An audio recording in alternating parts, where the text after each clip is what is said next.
నెటిషన్ అనిల్ రావిపూడిని దర్శకధీరుడు రాజమౌళితో పోల్చుతూ ఉన్నారు. రాజమౌళి తరహాలో ఇంతవరకు ఒక్క వైఫల్యం కూడా అనిల్ ఖాతాలో లేదు. దర్శకత్వం వహించిన 9 సినిమాలు కూడా మంచి విజయం సాధించినవే. అందులో 2 సినిమాలు కలిపి 600 కోట్లకు పైగా వసూళ్లు సాధించినవే. మిగిలిన సినిమాలు 100 కోట్ల వసూళ్లు సాధించినవి 4 చిత్రాల వరకు ఉన్నాయి. రాజమౌళితో సినిమా అంటే నిర్మాతకు 100 కోట్ల ఖర్చు అవుతుంది.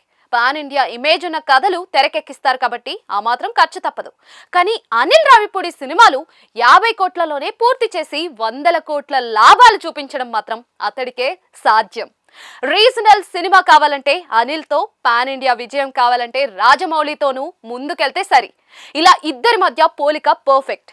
అలాగే డిస్ట్రిబ్యూటర్స్ లోనూ అనిల్ అంటే ఒక బ్రాండ్. అతడి పేరు మీదనే బిజినెస్ అయిపోతూ ఉంది. అనిల్ సినిమా అంటే పంపిణీ వర్గాల్లో ఓ భరోసా. అనిల్ సినిమాలు కొంటే మంచి లాభాలు పొందొచ్చు అన్నది అందరి అభిప్రాయం. సాధారణంగా డిస్ట్రిబ్యూటర్స్ డైరెక్టర్స్ ని నమ్మడం చాలా కష్టమైన పని.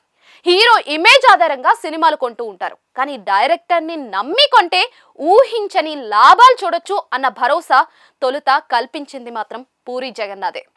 పూరి మంచి ఫామ్ లో ఉన్నంత కాలం డిస్ట్రిబ్యూటర్స్ పూరి అనే బ్రాండ్ చూసే కొనేసేవారు. అందులో హీరో ఎవరు అన్నది ఆలోచన లేకుండా ముందుకెళ్లేవారు. అప్పటికే ఇండస్ట్రీలో చాలా మంది సక్సెస్ఫుల్ దర్శకులు ఉన్నారు. కానీ ఏ డైరెక్టర్ ఇవ్వని నమ్మకాన్ని పూరి ఇచ్చాడు. అందుకే పూరి డిస్ట్రిబ్యూటర్స్ లో ఓ బ్రాండ్ అయ్యాడు. కానీ వరుస వైఫల్యాలు అతడిపై నమ్మకాన్ని కోల్పోయేలా చేశాయి. పూరి స్థానంలో ఇప్పుడు అనిల్ రావిపూడి సినిమాలు పంపిణీదారులకు ఆ నమ్మకాన్ని కలిగిస్తూ ఉన్నాయి. అనిల్ తెరకెక్కించిన 9 సినిమాలు కూడా మంచి వసూళ్లనే రాబట్టినవే. పైగా ఆ సినిమాల బడ్జెట్ ని మించి రెండింతలు అధిక లాభాలు తెచ్చిపెట్టాయి. అనిల్ రావిపూడి 10వ సినిమా త్వరలోనే మొదలు కానుంది. అందులో హీరో ఎవరు అన్నది ఇంకా డిసైడ్ అవ్వలేదు. ఇప్పటికే స్టోరీ లైన్ లాక్ అయిపోయింది. అది కూడా తనకు బాగా కలిసొచ్చిన వైజాగ్ వెళ్లే మార్గంలో లైన్ తట్టడం విశేషం. స్టోరీ కూడా అదే వైజాగ్ పార్క్ హోటల్ బీచ్ ముందు రెడీ అవుతూ ఉంది.